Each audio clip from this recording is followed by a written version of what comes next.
안녕하십니까. 반도체 소식을 전하는 고독 달팽이 김석준 소장입니다. 삼성전자가 2월 12일 천안 캠퍼스에서 업계 최초로 HBM4를 출하를 했습니다. 고객사는 밝히진 않았지만 엔비디아인 것 같습니다. 삼성전자가 이번에 HBM4를 추석 연휴가 지나고 한 셋째 주 정도, 그러니까 다음 주죠. 그때쯤 출하될 것이라고 여러 신문이 보도를 했고 저 역시도 그렇게 짐작을 했었는데 삼성전자가 기습적으로 설 연휴 전에 출하를 해버렸습니다. 그리고 삼성전자가 2019년에 HBM 연구팀을 해체를 했는데 그때 당시에 김기남 부회장, 정현호 사업지원 TF 부회장 이런 사람들 재무통이 삼성전자의 기술을 망쳐버렸습니다. 그것도 5년 이상. 그런데 삼성전자가 HBM4를 이제 업계 최초로 출하를 하면서 타이틀을 가져왔습니다. 그러나 게임이 끝난 것은 아닙니다. 진짜 싸움은 수일입니다. 제가 또 이렇게 얘기를 하면 많은 분들이 그냥 삼성을 까냐고 얘기를 하지만 실질적인 얘기를 합니다. 그래서 삼성전자가 세계 최초로 이제 HBM4를 출하를 했다는 것은 그것은 신기록 타이틀을 가져간 것은 사실입니다. 출하 자체는 팩트입니다. 그러면 이제부터 남은 문제가 뭐냐? 그 다음에 이제 수율이라든가 원가, 대량 램프업 속도, 고객사, 특히 엔비디아, 그 외 다른 고객사 이런 것도 지금 생각을 해야 됩니다. 자, 삼성전자가 공식적으로 보도자료에서 밝힌 사진입니다. 그런데 이 사진을 잘 보면 여기는 이게 지금 아주 멋있게 이렇게 해놨지만 이 공장 외벽을 보면 어딘가 조금 오래된 공장이에요. 우리 평택 캠퍼스는 아주 깔끔한 공장입니다. 새 공장이니까. 근데 이렇게 허름하잖아요. 그러니까 천안 캠퍼스는 디스플레이 쪽에서 공장이 이렇게 서 있던 것을 2년 전인가 그때부터 안에를 패키징 공장으로 바꾼 거죠. 그래서 외벽은 허름할 것 같아요. 제가 봐서는 외벽을 페인트를 칠하거나 그러지는 않은 것 같고 내부는 잘한 것 같습니다. 그래서 이제 팩트를 여러 가지로 한번 살펴볼 건데요. 출하하고 역전은 다릅니다. 자, 출하는 했습니다. 삼성전자가 SK를 앞서서 했습니다. 그래서 이제는 HBM4에서 SK를 역전을 할 수 있느냐? 이제부터 싸움은 수율 싸움입니다. 수율 게임입니다. HBM은 칩 한 장, 코어다이, 디램 하나를 그냥 하는 것이 아니고 지금 HBM4는 12단, 아마 올해 하반기부터는 16단이 나올 건데 이것을 쌓는 것. 그래서 이렇게 곱셈입니다. 곱셈. 그래서 램프업이 제일 어렵죠. 그래서 디램 다이, 원시 디램 이 수율이 어느 정도 나올 것인가. 지금 한 70% 정도로 얘기가 나옵니다. 그것도 끌어올려야죠. 그 다음에 TSV, 적정 스택 수율도 올렸죠. 한 장이라도 불량이면 그거는 다 버리는 겁니다. 패키지 또 천안에서 후공정을 해야죠. 그러니까 여기서 이제는 워피지, 휨이죠. 휨. 이렇게 측정을 했을 때 이렇게 접합 불량이라든가 언더필 몰딩 다 이렇게 굉장히 복잡합니다. 그래서 여기는 이렇게 해서 테스트 번이란 이런 모든 과정을 다 걸쳐가지고 결과적으로 나오는 수율이 얼마 정도 될 것인가. 다시 말해서 첫 출에는 양산 제품 주문이 시작되는 선으로 보이지만 엔비디아가 원하는 물량 일정을 계속 깔아주고 갈 수 있느냐, 이것이 다른 문제라는 얘기죠. 그래서 삼성 HBM4의 강점은 있습니다. IDM 종합 반도체 회사죠. 턴키 수직 계열화가 돼서 삼성전자는 로직이라든가 메모리라든가 파운드리 패키징 다 할 수 있는 회사죠. 이게 굉장한 강점입니다. 이것도 제가 한번 글을 써보려고 합니다. 삼성에서 강조하는 핵심은 베이스 다이를 자체 삼성 파운드리 4나노를 적용을 했다는 거죠. 그렇게 최적화가 된 거 원팀 원킬이 아니라 원팀 턴키 논리입니다. 이 방향성은 업계에서 충분히 설득력이 있고 엔비디아라든가 AMD라든가 모든 빅테크가 주목해서 보고 있습니다. 삼성은 이번에 HBM4 성능을 11.7GBps로 맞췄다고 그랬습니다. 그게 아마 안정적인 빈인 것 같아요. 그리고 최대 13GBps 아마 그것은 최대 성능이 될 것 같고 대역폭은 3.3TB로 언급을 했습니다. 그래서 이것도 지금 우리 여러 신문들에서 13이라는 거는 상상도 못했습니다. 그런데 삼성이 했습니다. 그래서 우리가 생각했던 것보다 훨씬 좋은 HBM4를 개발했던 것은 사실입니다. 그래서 4나노 베이스 다이 자체 수율 원가가 받쳐줘야지 턴키 프리미엄이 이제 성립이 되는 거죠.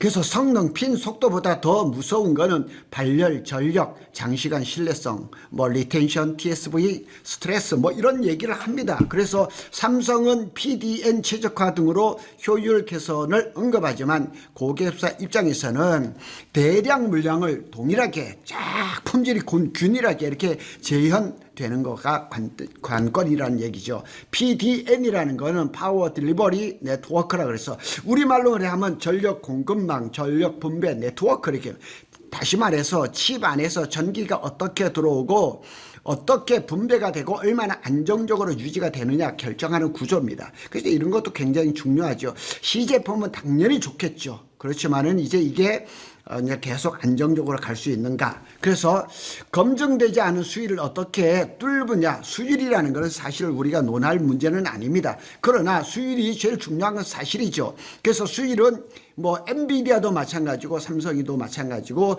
밝혀지지는 않습니다. 그래서 아름아름 안에 뭐 협력사를 통해서 나타나는 거죠. 세 가지 A, B, C로 한번 살펴보겠습니다.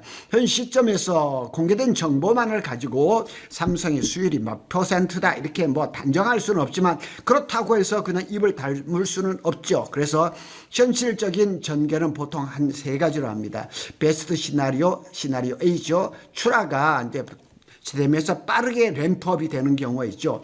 초기 물량은 제한적인 것은 틀림없습니다. 그런데 분기 단위로 물량이 더 빨리 늘어나고 엔비디아 라인업에서 듀얼 밴드, SK 하이닉스와 삼성전자가 듀얼 밴드가 되죠. 그 다음에 또 마이크론도 지금 뭐 HBM4도 정상적으로 양산을 하고 있다 그러니까 이제 밴드가 3개나 되는 거죠. 그래서 만일 이렇게 SK 하이닉스하고 삼성전자하고 엔비디아의 밴드에서 안정적으로 간다 그런다면 이 역전서사가 굳혀질 것 같아요. 그래서 주가라든가 밸류업이 이렇게 재평가가 될 수도 있죠.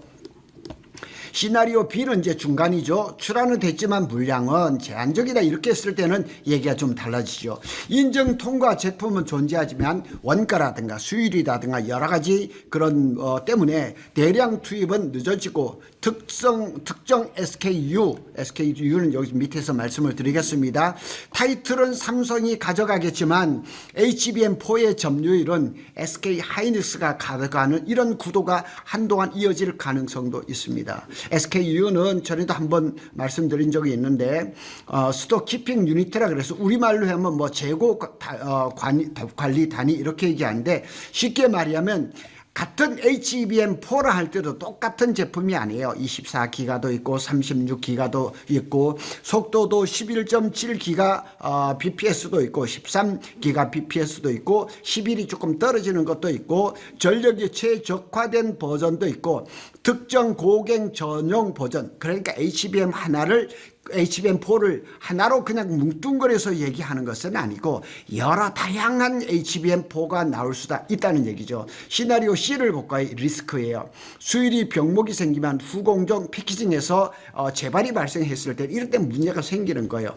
D램 다이보다 적층이라든가 본딩이라든가 워피지 휘어지는 거죠. 열에서 병목이 생기면 출하 유수는 지금 떠들썩하게 컸지만 분기 실적에 HBM 믹스가 안 묻어나는 이게 발표가 안 되면 이런 것도 리스크가 발생할 수가 있는 거죠. 그래서 우리가 이제 항상 말하는 건 이 삼성전자의 수율이라는 건 아직까지 HBM3E에서도 이렇게 밝혀진 것은 없습니다.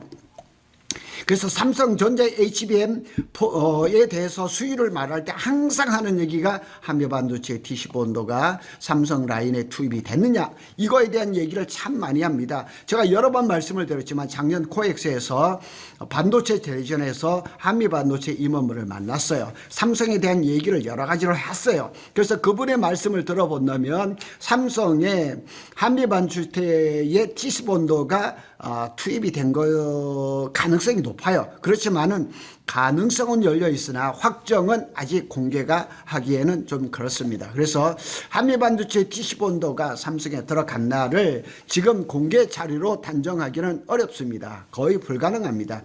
라인별 이제 장비 밴드는 보통 공식적으로 잘 공개되지 않고 한미반도체가 얼마 전에 이 T15온도 이 자료를 공시를 안 하기로 했습니다. 그래서 지금은 아무도 몰라요. 마이크론도 작년에 그 한미 반도체를 그 DC 본도를 받아가면서 뭐 이 마이크론에 뭐 예를 들어서 1,000억, 2,000억 이래 들어간 것을 공개를 안 하고 있어요. 그러면서 그냥 뭐 해외 매출이 뭐 90%가 됐다 이런 얘기만 하고 있는 거죠. 그래서 일부 보도 자료 이제 보도나 자료를 보면 한미 반도체 고객사에 삼성전자를 거론을 합니다. 그러나 HBM4 천안 패키징 메인 라인의 투입까지는 아직까지 확인을 할 수가 없습니다. 그리고 최근에 한미 반도체가 청주에 SK 하이닉스 근처에 사무실을 냈습니다. 그러나 천안에 냈다는 얘기는 아직까지는 없습니다. 그런 그 아웃사이드 자료를 통해서 삼성의 그 한미 반도체 TC 본도가 들어갔는가라고 이렇게 짐작은 할 수가 있는 거죠. 오히려 삼성은 기존 장비 싱카와라든가 세메스 장비를 다수 운영 중이죠. 뭐 수백 대인 걸로 알려 있지만 그것을 폐기 교체하고 이런 뭐 보도도 있었지만은 아직까지는 조금 이렇게 추측할 뿐입니다. 그래서 업계 보도에 따르면 삼성은 기존에 쓰던 장비가 상당하고 한미 반도체 장비 도입 논의가 있었다는 취지의 내용은 나옵니다. 또 다른 보도에서는 삼성을 신규 고객사로 뚫기가 어렵다는 그런 것도 있습니다. 그래서 다시 말해서 들어갔을 수도 있다는 가능성과 지금 메인에 확 깔렸다. 그래서 HBM4를 지금 한미 반도체 DC 본도로 생산을 했다. 여기까지는 우리가 얘기를 할 수 없습니다. 그런데 한미 반도체가 한 2, 3일 전에 HBM5, HBM6를 생산을 준비를 하고 와이드 DC 본도를 지금 올해 하반기에 출시를 할 것이라고 얘기를 합니다. 왜 와이드 TC 본도라 그러냐면 이게 지금 그 HBM의 용량이라든가 이런 거 성능을 끌어올리기 위해서 이게 코어 다이 그러니까 D램이죠. 다이 사이즈를 키우는 것 같아요. 그러면 와이드 TC 본도가 나와야 되거든요. 이거는 이 그 세미콘 코리아에서 나온 건데 작년에 제가 코엑스에서 봤던 거하고 부수가 거의 비슷합니다. 제가 작년에 요 자리에서 여기 그 이사님하고 제가 한번 1시간 반 동안 얘기를 나눈 적이 있었죠. 그러면 베일은 어떻게 밝혀지냐? 삼성 라인에 한미 반도체 DC 본도가 들어간 것을 우리가 추측할 수 있는 확인 가능한 체크리스트가 있습니다. 삼성 HBM4 램프업과 한미 DC 본도 투입 여부는 아래 시그널에서 한 세 가지로 살펴보겠습니다. 삼성전자 쪽에서는 결과 지표가 있겠죠. HBM 매출 비중 가이던스가 분기마다 얼마나 상향되는지 컨코를 봐야죠. HBM4 공급이 샘플 초도에서 양산 램프로 표현이 바뀌는지 고객이 다변화 그러니까 엔비디아 외에 뭐 AMD라든가 또 마이크로소프트라든가 테슬라라든가 이렇게 바뀌는지 한미 반도체 또 그쪽의 지표를 봐야죠. 원인 지표죠. 특정 고객향 장비 매출 급증 수주 단고 이런 것들도 한번 공시는 안 한다고 했지만 이게 또 안 나올 수도 있는 거죠. 그리고 분기별 이제 실적 발표를 할 때 뭐 삼성이 얼마를 들어가고 마이크론이 얼마 들어가고 이렇게 구체적으로는 안 나오겠지만은 이게 이제 매출이 급증하고 수주 잔고가 늘고 이런 걸 보면 삼성에 좀 들어갔다 이렇게 짐작할 수도 있는 거죠. 신규 고객사 코멘트가 또 있는지 실명은 공개하지 않더라도 신규 수 고객사가 있다 뭐 이렇게 한번 해볼 수 있는 거죠. 간접 지표도 있습니다. 현장이라든가 공급망 천안이라든가 평택 관련 협력사에서 발주 뭐 반입 소문이 나옵니다. 세상에 비밀은 없습니다. 이런 데서 나올 가능성이 높습니다. 결론을 지어보겠습니다. 삼성이 HBM4 출하는 시작은 확실하지만 그러나 역전은 수율과 물량이 증명해야 완성된다는 얘기죠. 첫 출하는 사실이고 스펙은 11.7기가 bps를 넘어서 최대 13기가 bps까지 공식 코멘트로 보도 자료를 저도 확인을 했습니다. 하지만 시장이 진짜로 보는 건 앞으로 이 3분기 동안 물량이 늘었는지 수율이라든가 원가가 뚫렸는지 이걸 살펴보는 겁니다. 뭐 회사에서 삼성에서 극비로 한다고 하지만은 아름아름 알려지는 것이 우리 반도체 업계의 정설입니다. 한미 반도체 DC 본도의 삼성 라인 투입은 가능성은 있으나 현 시점에서는 공개 근거로 확정하기 말하기 어렵고 오히려 기존 장비 운영 전환 부담에 시사하는 보도도 있습니다.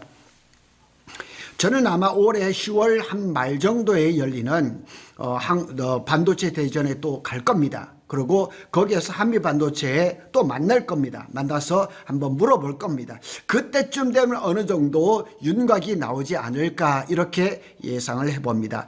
어쨌거나 삼성이 그동안 기술적으로 굉장히 어려워하고 힘들어하다가 업계 최초로 2월 12일 날 HBM4를 출하를 해서 고객사에 아마 비행기 타고 지금 갔을 겁니다. 그래서 기술의 삼성으로 회복하는지 좀 더 두고 보고, 지금 또 말씀드리는 것은 삼성전자가 평택 캠퍼스 P6 6기에 대한 소식이 비공식적으로 나왔습니다. 거기에 대한 소식도 제가 따로 취재해서 이번 설 연휴 중에 알려드리도록 하겠습니다. 고독달팽이는 삼성전자와 SK하이닉스의 반도체 소식을 빠르게 전해드리고 있습니다. 감사합니다.